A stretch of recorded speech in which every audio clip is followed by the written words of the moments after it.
காலுக்காகவும் கோரிக்காகவும் சோனா குருவி வீட்டுல இருந்து வந்த சமையல் வாசனைய மோப்பம் பிடிச்சிட்டு உட்கார்ந்து இருந்தாங்க.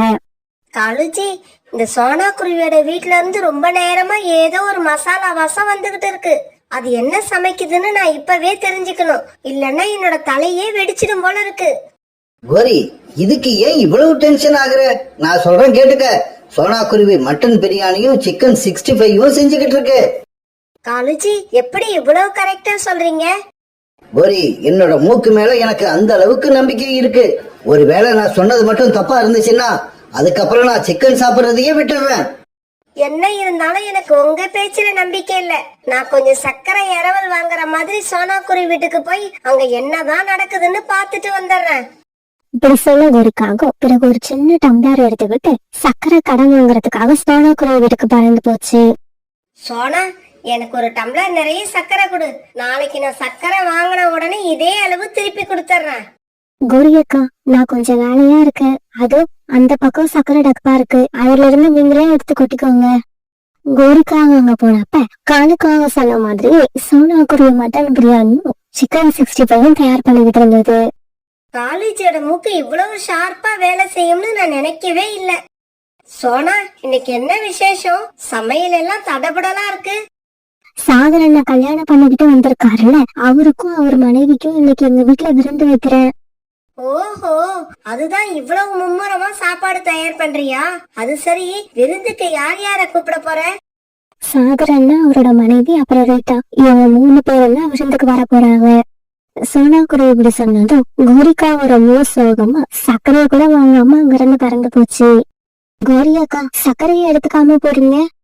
அம்மா, எனக்கு என்னவோ கோரி ஆண்டி சக்கரை வாங்க வந்த மாதிரி தெரியல. நம்ம வீட்ல நடக்கிறது எல்லாத்தையும் வேவு பார்க்க வந்திருக்காங்கன்னு நினைக்கிறேன். ஆமா பியூட்டி, அப்படிதான் இருக்கணும். அதனாலதான் சர்க்கரையை கூட வாங்காம கோரியாக்கா கிளம்பிட்டாங்க. அம்மா, கோரி ஆண்டியும் காலங்களையும் விருந்துக்கு கூப்பிடவா?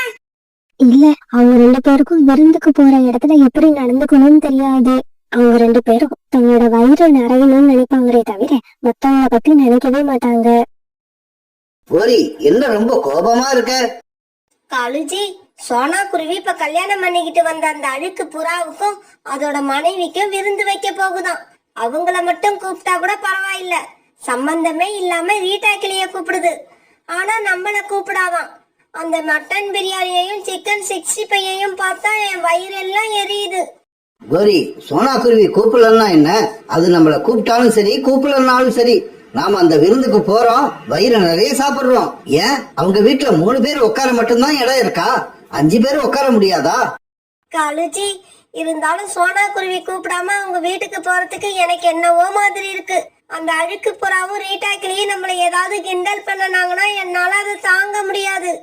கிண்டல் பண்ணனா பண்ணிட்டு போகட்டும், நமக்கு அதனால என்ன வந்துச்சு? பொது வாழ்க்கையில இதெல்லாம் ரொம்ப சகஜம் கோரி. இந்த சமயத்துல சோனா குருவி வீட்டுல சமையல் வேலைகள்லாம் நடந்து முடிஞ்சிருச்சு.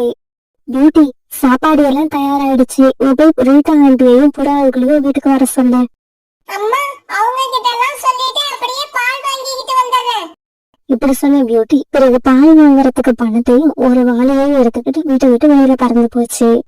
ரீட்டாண்டி, எல்லா வேலையும் முடிஞ்சிருச்சா? அம்மா உங்களை உடனே வீட்டுக்கு வர சொன்னாங்க. பியூட்டி, நீ கிளம்பு, நான் இப்பவே வந்துடுறேன். உடனே பியூட்டி அங்க இருந்து கிளம்பி சாகர் புறா வீட்டை நோக்கி பறந்து போச்சு. அங்கிள், அம்மா உங்க 2 பேரையும் உடனே வீட்டுக்கு வர சொன்னாங்க. பியூட்டி, நான் ரீட்டாவுக்காக தான் காத்திருக்கேன். ரீட்டா வந்த உடனே நாங்க எல்லாம் சேர்ந்து வந்துடுறோம். பிறகு பியூட்டி அங்க இருந்து பால் வாங்குறதுக்காக கழுவாக்கா கடையை நோக்கி பறந்து போச்சு. வீட்டை விட்டு கிளம்பின ரீட்டாக்கு ஜம்ஜமோட ஸ்வீட் கடைக்கு போய் அங்க கொஞ்சம் ஸ்வீட் வாங்கிச்சு. இப்படி ஸ்வீட் வாங்கின ரீட்டாக்கு நேரா புறா வீட்டுக்கு போச்சு. சாகர், இந்த ஸ்வீட் வாங்கிட்டு வர்றதுக்கு தான் கொஞ்சம் லேட் ஆயிடுச்சு. அதனால பரவாயில்ல ராணி, ரீட்டா வந்துருச்சு, நீயும் கிளம்பு. பிறகு சாகர் புறாவோட மனைவி ராணி, புறா, ரீட்டாக்கி இவங்க 3 பேரும் சோனா குருவி வீட்டை நோக்கி பறந்து போனாங்க. இவங்க இப்படி பறந்து போய்கிட்டு இருக்கப்ப வழியில ஒரு இடத்துல காலுக்காகத்தையும் கோரிக்காகத்தையும் சந்திச்சாங்க.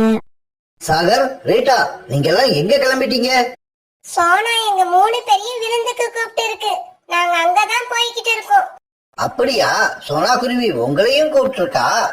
காலு, உங்களையும் கூப்பிட்டு இருக்கான்னு கேட்காத. சோனா குருவி எங்களை மட்டும் தான் கூப்பிட்டு இருக்கு. அப்படியெல்லாம் இல்ல சோனா குருவி எங்களையும் தான் கூப்பிட்டு இருக்கு.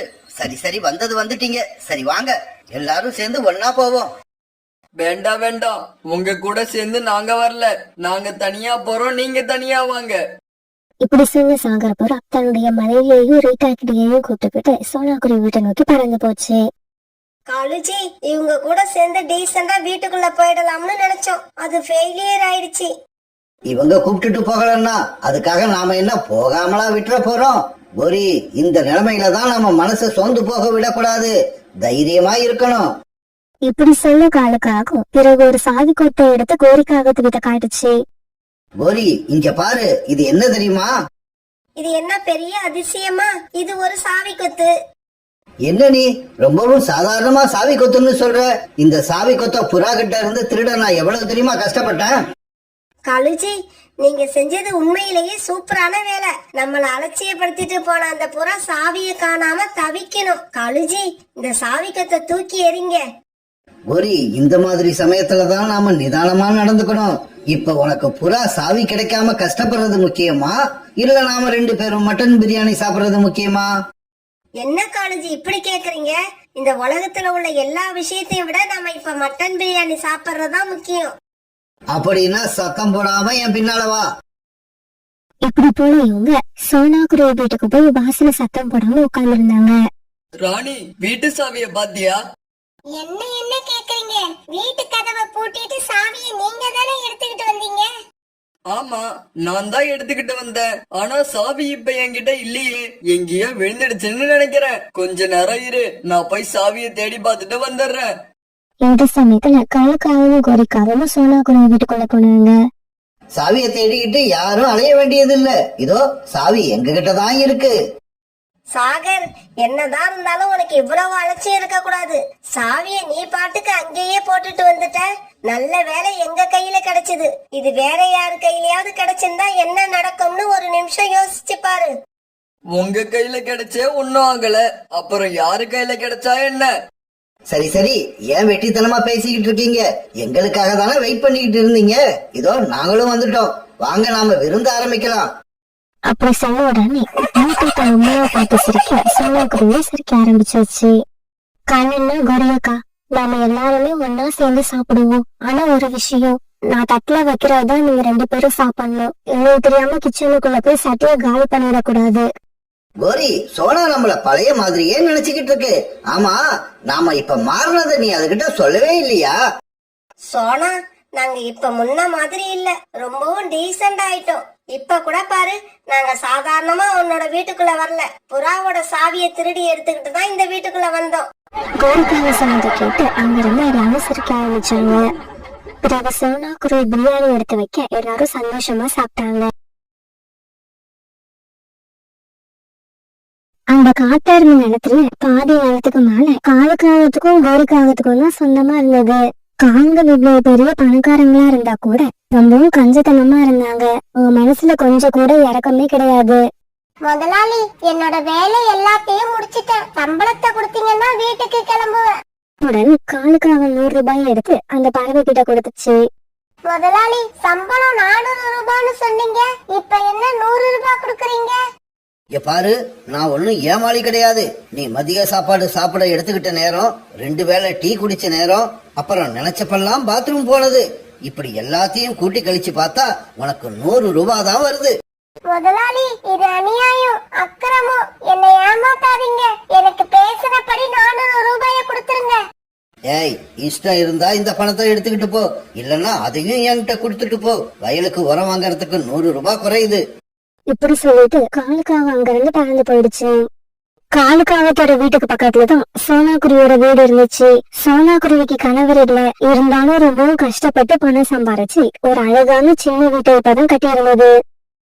கோரி, ஜக்குவுக்கு கல்யாணம் பிக்ஸ் ஆயிடுச்சு இல்ல, இப்ப அவனுக்கு தனியா ஒரு வீடு பார்க்கணும். அதெல்லாம் ஒண்ணு வேண்டாம். நம்ம வீட்டுக்கும் பக்கத்துல சோனா குருவி கட்டி இருக்க வீடு என் கண்ணிலேயே நிக்குது. அந்த சோனா குருவியை எப்படியாவது விரட்டி விட்டுட்டு அந்த வீட்டை நாம எடுத்துக்கணும். அதுக்கு ஏதாவது ஐடியா பண்ணுங்க. இவ்வளவுதான விஷயம். இன்னைக்கு இல்லாட்டி நாளைக்கு நான் ஏதாவது ஐடியா பண்ணி அந்த சோனா குருவியை இந்த காட்டை விட்டே விரட்டி விட்டுறேன். மறுநாள் காலையில சோனா குருவி தன்னுடைய பையன் குக்குவை கூப்பிட்டுக்கிட்டு உணவு தேட பறந்து போச்சு.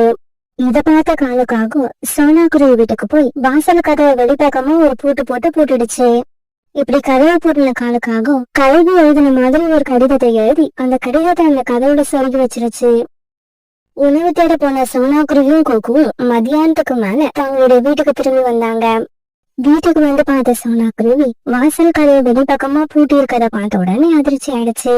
உடனே அந்த கதவோட சொருகிருந்த கடிதத்தை எடுத்து படிக்க ஆரம்பிச்சது. இங்க பாரு குருவி, உன்னோட வீடு எனக்கு ரொம்ப பிடிச்சு போயிடுச்சு. அதனால இன்னையில இருந்து இந்த வீட்டை நான் எடுத்துக்க போறேன். என் பேச்ச கேட்காம பூட்டை உடைச்சிட்டு நீ உள்ள போனீன்னா உன்னை இந்த காட்டுல வாழவே விட மாட்டேன். உன்னோட குழந்தைய கொன்னு தின்னுடுவேன். ஜாக்கிரதை.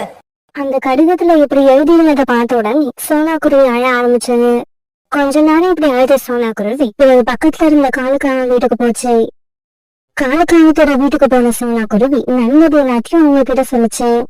இங்க பாரு சோனா, அந்த கழுதை எதிர்த்துக்கிட்டு நாம ஒன்னும் பண்ண முடியாது. நீ பேசாம வேற எங்கேயாவது போய் உனக்காக ஒரு வீட்டை கட்டிக்க.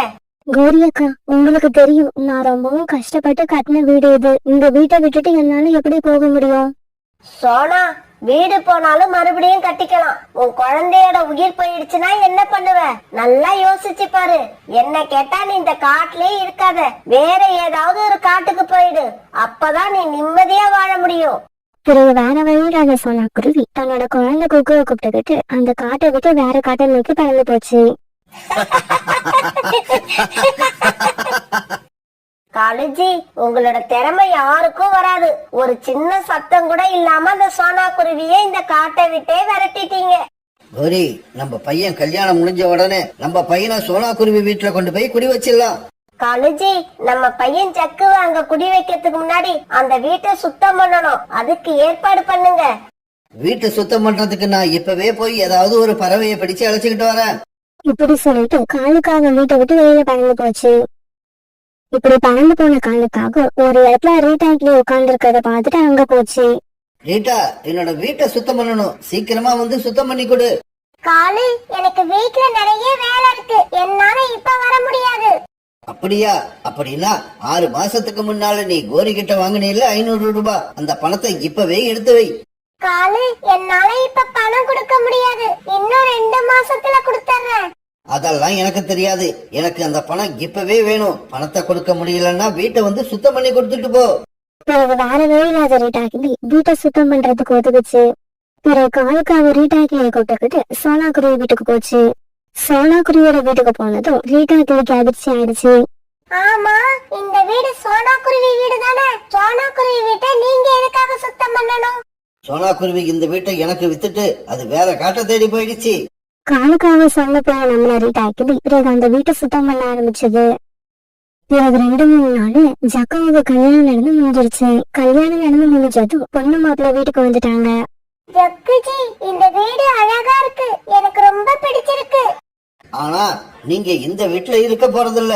உங்களுக்காக ஒரு சூப்பரான வீடு ஒண்ணு தயார் பண்ணிருக்கோம். ஜக்கு, இந்த விஷயத்த உன் மனைவி கிட்ட சொன்னியா இல்லையா?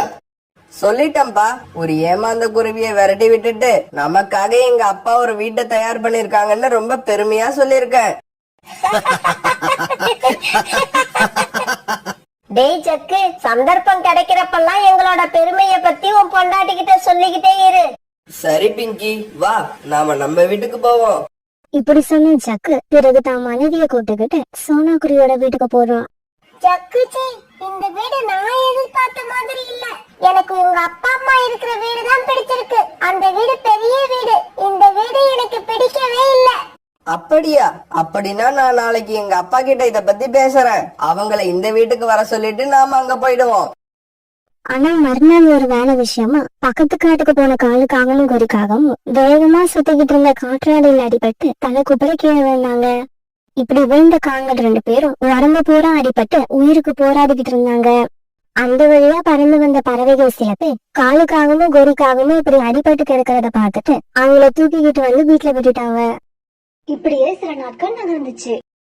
ஜக்கு தன்னோட அம்மா அப்பாவுக்கு எவ்வளவோ வைத்தியம் பார்த்தும் அவங்க உடல்நிலை பழையபடி சரியாகவே இல்ல. இப்ப எல்லாம் அவங்களால உட்கார கூட முடியல. எப்பவும் படுத்தே இருந்தாங்க. ஜக்குஜி, எப்பவும் படுத்தே இருக்கிற உங்க அம்மா அப்பாவுக்கு எதுக்கு இவ்வளவு பெரிய வீடு? பேசாம நாம இருக்கிற வீட்டுல இவங்களை கொண்டு போய் வச்சிருங்க. பிங்கி, என்னோட மனசுல இருந்ததை நீ அப்படியே சொல்லிட்ட. இதோ இப்பவே இவங்களை கொண்டு போய் அந்த வீட்டுல விட்டுட்டு வந்துடுறேன். இப்படி சொன்ன ஜக்கு பிறகு காலுக்காகத்தையும் கோரிக்காகத்தையும் தூக்கிட்டு போய் சோனா குருவியோட வீட்டுல வச்சுட்டு வந்துட்டான். கோரி, நம்ம பையன் இப்படி பண்ணுவான்னு நான் நினைக்கவே இல்ல. காலுஜி, நம்ம பையன் நம்மள கொண்டு போய் நடுக்காட்டுல போடாம இந்த வீட்லயாவது வச்சிருக்கானே, அத நினைச்சு சந்தோஷப்படுங்க. ஆனா கோரிக்காகத்தோட சந்தோஷம் ரொம்ப நாள் நினைக்கல. ஒரு நாள் அவங்க அந்த வீட்டை விட்டு போக வேண்டிய நேரமும் வந்துடுச்சு. ஜக்குஜி, உங்க அம்மா அப்பாவோட உடல்நிலை எப்பவும் சரியாக போறது இல்லைன்னு தெரிஞ்சு போயிடுச்சு. அப்புறம் எதுக்காக அவங்கள இன்னும் நம்ம கூடவே வச்சிருக்கீங்க? பேசாம அவங்கள கொண்டு போய் காட்டுல விட்டுட்டு வந்துருங்க. பிங்கி, என்ன இப்படி சொல்ற? அவங்கள கொண்டு போய் காட்டுல போட்டுட்டு வந்தா அவங்க உயிருக்கு ஆபத்து வந்துரும். அவங்க இறந்து போயிடுவாங்க. ஜக்குஜி, அவங்கள நீங்க வீட்லயே வச்சிருந்தா கூட எப்படி இருந்தாலும் ஒரு நாள் சாகதான் போறாங்க. அவங்க சாக போறதுன்னு முடிவாயிடுச்சு. அதுக்கப்புறம் உங்க வீட்ல செத்தா என்ன, காட்டுல செத்தா என்ன?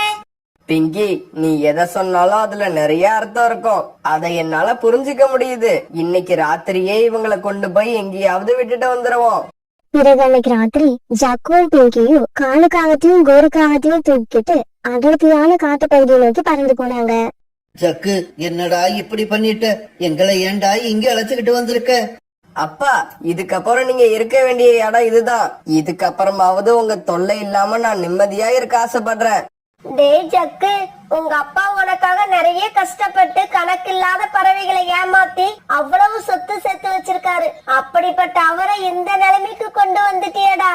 அம்மா, நீயும் அப்பாவும் எனக்காக இத்தனை நாள் கஷ்டப்பட்டதெல்லாம் உண்மைதான். அதை நான் ஒத்துக்கிறேன். ஆனா இதுக்கப்புறம் உங்களால எனக்கு எதுவும் ஆக போறதில்ல. அப்படி இருக்கப்ப உங்களை நான் எதுக்காக இன்னும் என் கூடவே வச்சிருக்கணும்? நீங்க இருக்க வேண்டிய இடம் இதுதான். அம்மா, அப்புறம் ஒரு முக்கியமான விஷயம். சாக போற நேரத்துல மனச சந்தோஷமா வச்சுக்கோங்க. அப்பதான் நேரா சொர்க்கத்துக்கு போகலாம். இப்படி சொல்லிட்டு ஜக்கு தன்னோட மனைவி பிங்கியை கூப்பிட்டு தன்னோட வீட்டை நோக்கி பறந்து போனான். தங்களுக்குன்னு எந்த விதமான சந்தோஷத்தையும் அனுபவிக்காம தன்னுடைய குழந்தைங்களுக்காக குறுக்கு வழியில நிறைய சொத்து சேர்த்து வச்ச காலுக்காகவும் குறிக்காகவும் இப்ப யாரோட ஆதரவும் இல்லாம நடுக்காட்டுல தனியா அழுதுகிட்டு இருந்தாங்க.